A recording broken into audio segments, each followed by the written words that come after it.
Hello, everybody. I'm Derek Arden and welcome to Monday Night Live. Tonight, I've got Dr. Lynda Shaw. Let me tell you a little bit about Lynda. She's a neuroscientist. She has a PhD. I have 3 GCSEs, so I'm a bit embarrassed doing this interview. She's a leadership psychologist and a specialist in business relations. Welcome, Lynda. Thanks for joining us again. Dr. Lynda Shaw. I'm going to drop the doctor. I think we need to be informed today. Derek, well, how come you've done GCSEs? Well, I thought I did. Maybe they're O levels. Hello, have you not been well lately? Well, Lynda, I've been reading your book. That's the problem. Your Brain is the Boss. It's a great book. It's got so much information in it. I fell asleep at 4 o'clock this morning, but it's terrific. And thanks for joining us today. Now, tell us what's going on in the world of neuroscience and how are you coping with artificial intelligence and ChatGPT? 2 questions for you there. Okay, what's going on in the world of neuroscience? Loads. It's almost impossible to keep up. Well, it actually is impossible to keep up, and I try very hard. I keep up with the English-speaking countries a bit better in the areas of research that I'm particularly interested in. But of course, research is global and there are plenty of languages that I don't read, in fact, all of them except English. So therefore, there's tons going on about every topic you can think of. But of course, artificial intelligence is somewhat a hot topic, so there's a lot going on. But you know, artificial intelligence and neuroscience have been up close and comfortable for some years. So this isn't news to us.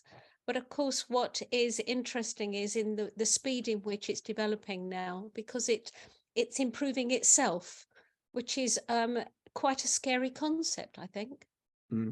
That's what people are talking about, aren't they? And I see the cabinet in Romania is using an artificial model to give it answers to its questions at the moment.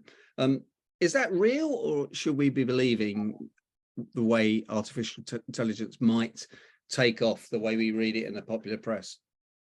Whatever you read in the press about artificial intelligence is old news.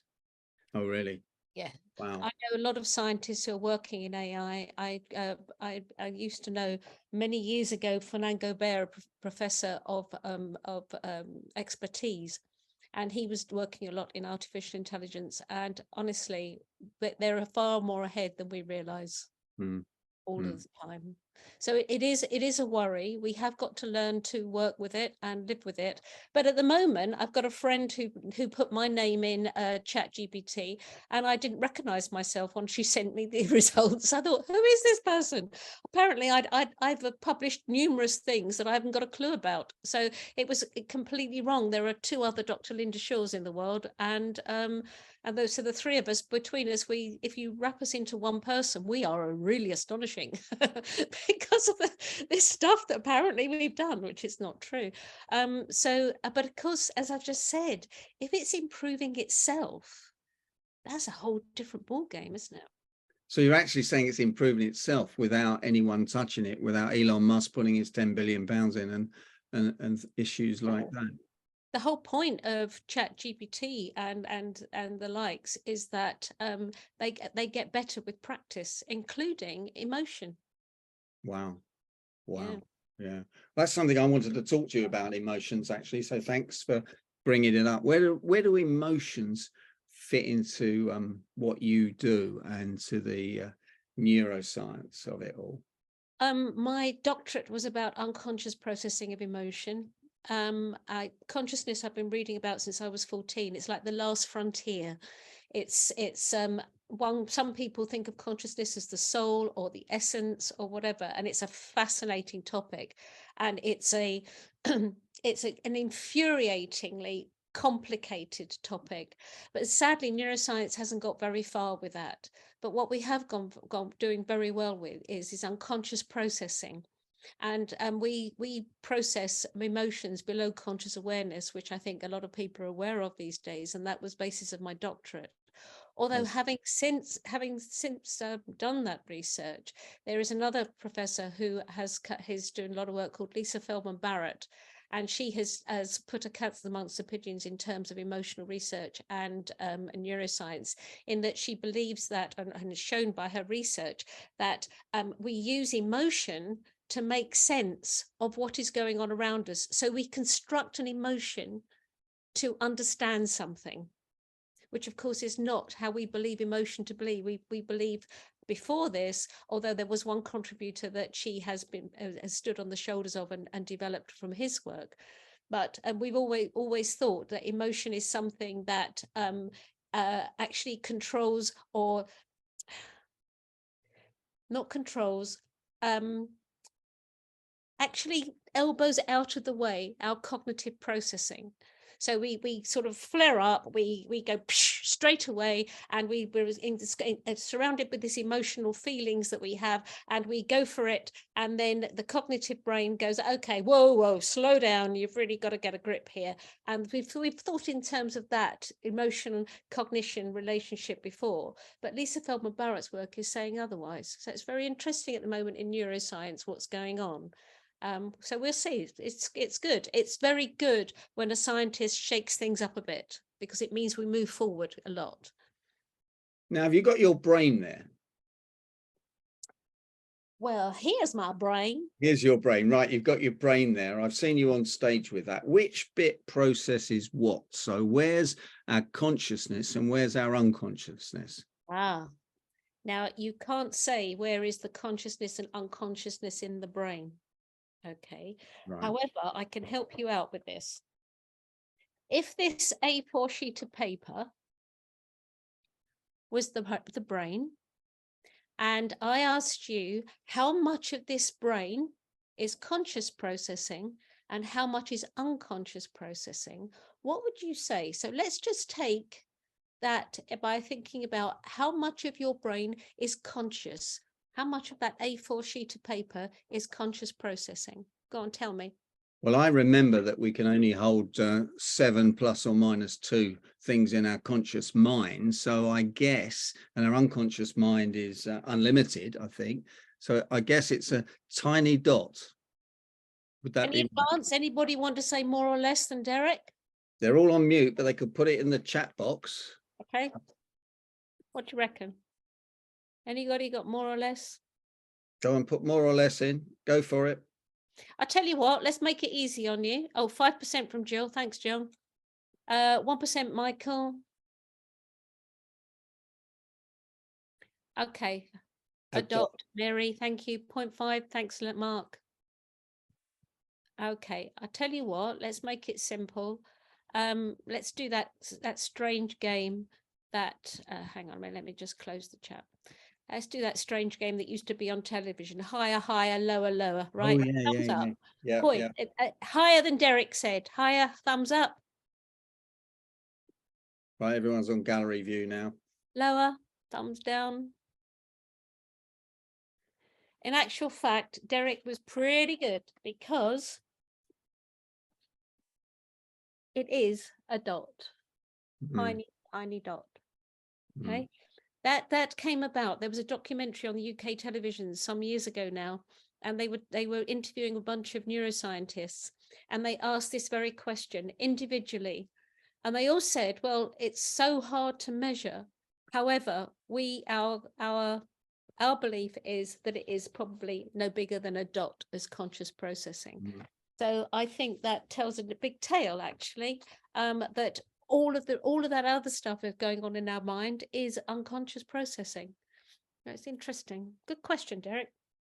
And tell me, is the conscious mind the negative part of it that keeps us safe? Because we people mostly get negative thoughts, don't they, for some reason or other, and us speakers try and put positive thoughts into people, but the press and everything else is negative thoughts. Is that conscious mind or unconscious mind? Well, both would happen with conscious and unconscious mind. Well, you must remember that if there's something negative going on, it is going to help us get out of trouble. So that will be unconscious processing. That will be way below conscious awareness, because that is our fight or flight response. So we need that. And we would be very stupid of us to try to control that, because that's not that wouldn't keep us out of trouble and that wouldn't save us. So in actual fact, we will anchor on to negative thoughts and negative mindsets, both consciously and unconsciously. Okay, It's no, nice, thank you. that's right. And the final question on emotions, you talk in your book about the role of emotions in business. I know we tend to buy things on emotions, don't we? And look at it logically and then buy on emotions. How do you use your neuroscientific research when you're helping clients using emotions in business? Emotion in business, when I'm talking about that to corporate people, it will be in terms of decision making. And also emotional labor. Emotional labor is something that not many people talk about in the business world. It's basically when when we're recruiting people, we need to have them line up with the philosophy of our company or organization. So, for instance, if you are running a funeral directors, you are going to have to employ people with compassion, but also incredibly practical. Because if you have lost somebody dear to you, you go to a funeral director, you don't even want to think about the arrangements. You want them just to do it all and be able to trust them and they have compassion for you. So if you then, if you don't employ people with that kind of emotional makeup, then you have got oil and water going on. I give you another example. Many years ago, I owned a health club. I had 20 staff. And most of them were, all of them actually were customer facing. And I had one receptionist who looked as if she'd been slapped in the face with a wet fish. Really, really sour and miserable. That's no good. In those days, you know, when somebody walked in over the threshold of a health club, that was a big thing for them, because they were trying to improve their physical health and in turn their mental health as well, of course. So that was a big deal, and they wanted to be greeted with warmth and a welcoming smile. So she was losing me business because of that, and that wasn't healthy. So that's the sort of thing I talk to businesses about, is emotional labor, and using emotion in decision making, and of course emotional intelligence when it comes to communication. So it wasn't necessarily her attitude then, it was more of the way she was. Yeah. It was a bad hire. I made a big mistake. Mm. And actually, you know, I was so young and naive. I was doing appraisals for everybody, and I didn't know what I was doing. I had no idea what I was doing, but I did it because I had to do it. I was told I had to do it, so I did it. And when it came to her appraisal, it was clear things weren't working out, and I just didn't have the heart to reprimand her in any way. So I sat with her in reception and did her job for her and paid her. It is that. Clearly, I've grown up a bit since then. Yeah, that reminds me of the story that you hear sometimes where people employ a cleaner for their house, but then the person cleans the house before the cleaner arrives because they don't want the cleaner to think they've got a dirty house. Wow, wow, wow. Now, apart from your speaking business, which I know is thriving, and also your consultancy, you're writing a program on learned helplessness at the moment. So tell us about that. Yeah,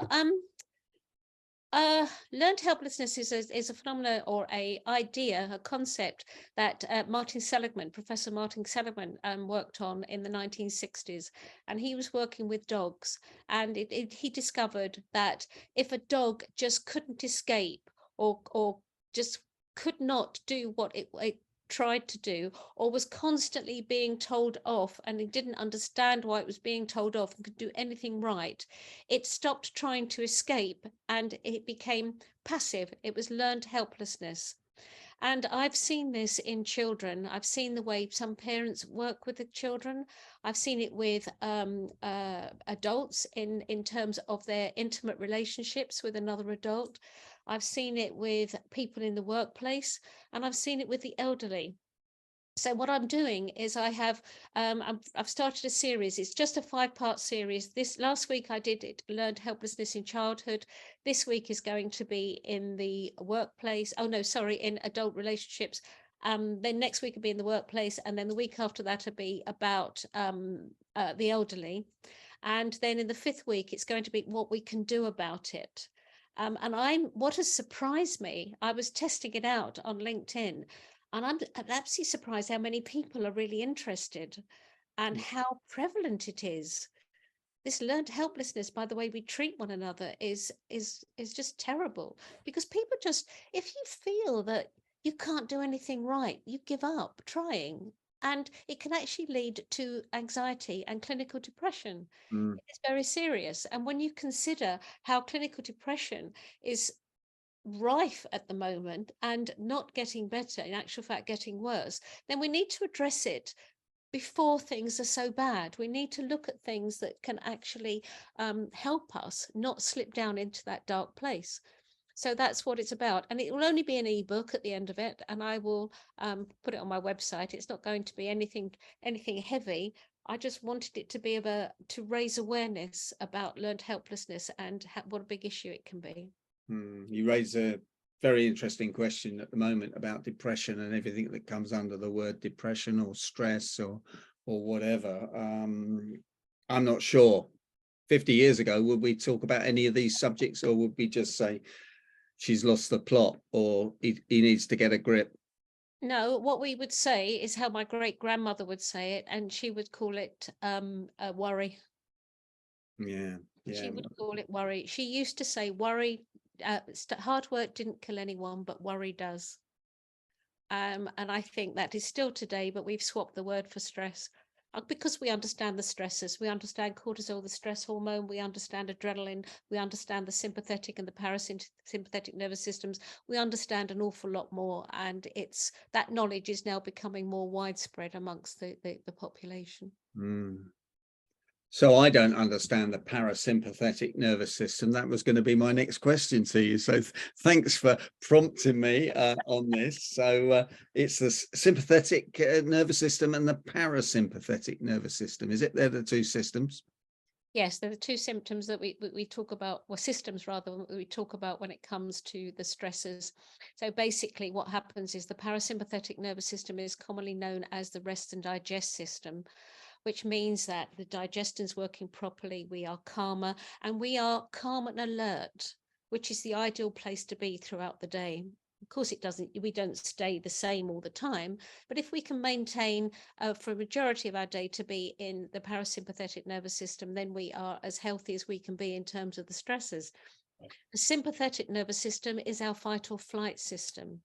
And that's when we are the adrenaline's pumping, and we are and cortisol of course is going to be going on as well, and we have got our gut will shut down, so we could be constipated or could get diarrhea, we become sweaty, our heart was pounding, all of those things that we associate with anxiety. So being stuck in the sympathetic nervous system is great in short small doses. It keeps us out of trouble.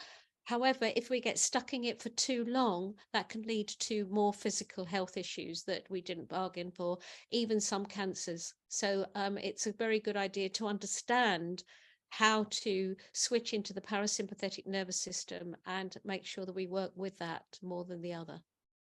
Now, is that the same as I described to you earlier about taking 4 deep breaths and getting yourself into what I know as alpha state? I don't know if that's the technical term now, where you go into a meditative state, a bit like hypnosis, and chill out. Yeah, alpha state is a light meditation. It's a sort of a daydreamy state. It's the sort of thing you get when you are staring out of the window watching the rain fall. It's the time when you are in the shower and you get that idea in your head or an answer to a problem. It's a time when you wake up in the morning, but you're not quite awake and you're not quite asleep. And you're sort of in the duvet there and you're all snuggly, and you get all of a sudden you get these ideas about your day, or an idea that you've got to solve a problem that you may have. So that is the alpha state, and it's a brilliant state to be in because we are extremely creative. So we can make our brain waves drop down into alpha state deliberately, by deliberately staring out of the window. In fact, when I was at school, the teachers were always saying, "For goodness sake, stop staring out of the window." So wrong. So wrong. It's the best place to do is to stare out of the window. A child's brain is working beautifully. So alpha state is great. We normally on a daily basis are working in beta, which is slightly faster.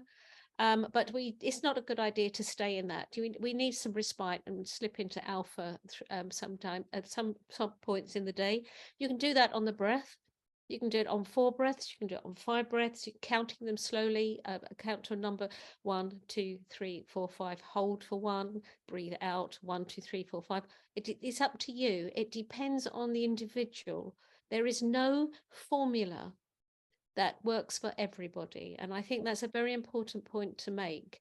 There is no one size that fits all. We have to find what suits us. Wow. And what about that state when that sports people get into? And I must admit, when I'm speaking, I get into it now, where time has no meaning. You know, you're in the zone, you're on the pitch, you're playing, 90 minutes goes by, or you're on the golf course, or in the zone, I think it's called. What's that in psychology? Yeah, some people call it flow. Flow. It's basically you're attending to something so much. Your focus is completely there, and it tends to be when we are enjoying what we're doing or we're incredibly motivated to do what we are doing. So this intrinsic motivation comes from or can stimulate this feeling of being in flow. Extrinsic motivation tends not to. So for instance, if you are a salesperson, you're used to extrinsic motivators such as bonuses and cars and all that sort of thing. Now, if I know I've worked with a lot of sales forces, and they will cheat. They will sandbag. They will, they'll make their numbers this month. They won't allow themselves to go over their numbers, so they will hold some back for next month. Great, understand it. Financially works brilliantly, but extrinsic motivators enable cheating. People wear a Fitbit, and they just decide they're going to swing their arm while sitting on the sofa watching TV, and the Fitbit is clocking up the steps or something, right? So we cheat. We do. And because we can be especially me, I can be very belligerent if a computer tells me what to do. I go, I'll show you, I'm not going to do it. So therefore it doesn't necessarily, extrinsic motivators don't necessarily work all of the time. They do some of the time. Intrinsic motivation is something that we want to do because we are improving something that we're really interested in, or those sort of intrinsic motivators that are very individual. Again, individuality comes into this, and that is when we get a sense of flow, when we're so fully focusing on what we are doing, and we don't stop because we don't want to stop, which is much better if you are motivating a workforce or other people in your family. And equally, what you've said about sports psychology, Derek, is really important, because I think sports psychology is as close as we can get to being able to motivate people in the workforce. Well, I think 14 Premier League managers have been sacked this year because they failed to motivate out of 20. We used to call it squirreling in my team in Barclays, when we hit our targets on the 9th of the month and kept the rest for. But if that's the game people want to play with you with targets, that's the game that people are going to play back, isn't it? People are motivated by the targets that they are set. So that's the way it is. A couple of things, Lynda, before we finish. In your book, number 1, circadian rhythms, and number 2, don't take decisions when you're hungry. Both those paragraphs took me, and I'd like to hear your explanation, please, for everybody. Okay, let's take hunger and decision making. When I was a little girl, my dad would come home from work, and as a child, I want to talk to my dad and ask him for something or ask him something. And my mother would also always say, wait till your father's eaten. She was a very clever woman, my mum. Wait till your father's eaten before you ask him. But as a child, yeah, forget it. Of course, I didn't wait till he'd eaten. I wanted to ask him now. And I didn't get what I wanted, but I learned. So basically what happens is there's a hormone called ghrelin, and the stomach secretes ghrelin when it's hungry. And what that does is it makes us impulsive. So if we are impulsive, we are not going to make good decisions. So it's a very good idea not to be hungry when we make decisions. I strongly suggest you don't hit the sugar or the refined carbohydrates, because that we will spike too quickly. But if you get some decent light protein or something in your tummy before you go in to make a decision, that's a really good idea. So ghrelin is the hormone that that can work against us when we're making decisions. So So does that's, that fill us up with cortisol, or am I totally off track there? yeah, you're off track a bit. Okay. Yeah. Yeah, Okay. don't get your chemicals mixed up. You'll be on a hiding to nowhere. Well, I was going to ask you where beer fits into this, because I rather like beer. Does that work on these things? I'm not going to make any comment about liking alcohol, okay? Okay. Even Okay. though I do drink wine. Brilliant. And circadian rhythms, are they the when you have a high every 90 minutes and you have a low every 90 minutes, or again, is that No, too no, simple? that's the sleep cycle. Your Okay. circadian rhythms are basically dictated by the spin of the earth, and so it's light and dark. When we're dark, we secrete melatonin, and therefore that makes us drowsy, and that's when we sleep, when it's dark. If you're talking about the 90-minute cycles, that is the normal sleep cycle of an adult. And it's suggested that we should sleep for 7 to 9 hours a night, which is a lot for a lot of people, I know.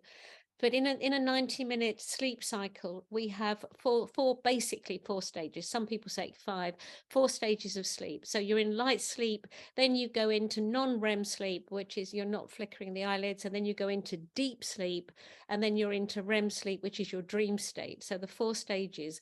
And it's really, I cannot emphasize enough how sleep is the most important thing you can do for your mental, physical, and emotional health. More than anything else you do, sleep is the most important. For many reasons, two of the most important are that we consolidate memories and learnings when we are in our dream sleep. And also, when we're in deep sleep, we're flushing out the toxins that are built up during the day with cerebral spinal fluid. And those toxins, some of them are the same as Alzheimer's disease. So it's really important we get ourselves into that deep sleep to flush away the rubbish of the day so that we are as healthy as we can be. Mm, wow. Well, Lynda, we're coming to the end of the interview now. Can I just thank you for joining us? Can I thank you for all the information that you've given us? And you've clearly got a growth mindset with all your continuing learning. Will you stay on and join us once I've finished the interview and ask any questions from the live audience? And can I Well, ask members of Monday Night Live to give Lynda the usual round of applause in the normal way? Lynda, thanks very much. You know what my next question will be. Will you join us in another 6 months and update us with the latest information from the world of neuroscience and artificial intelligence? I would love to. If I can keep up with it, I'll do it, give it my best shot. I think you're the best person, but from what you've said, you're the best person to keep up with it. Dr. Lynda Shaw, thank you for joining us.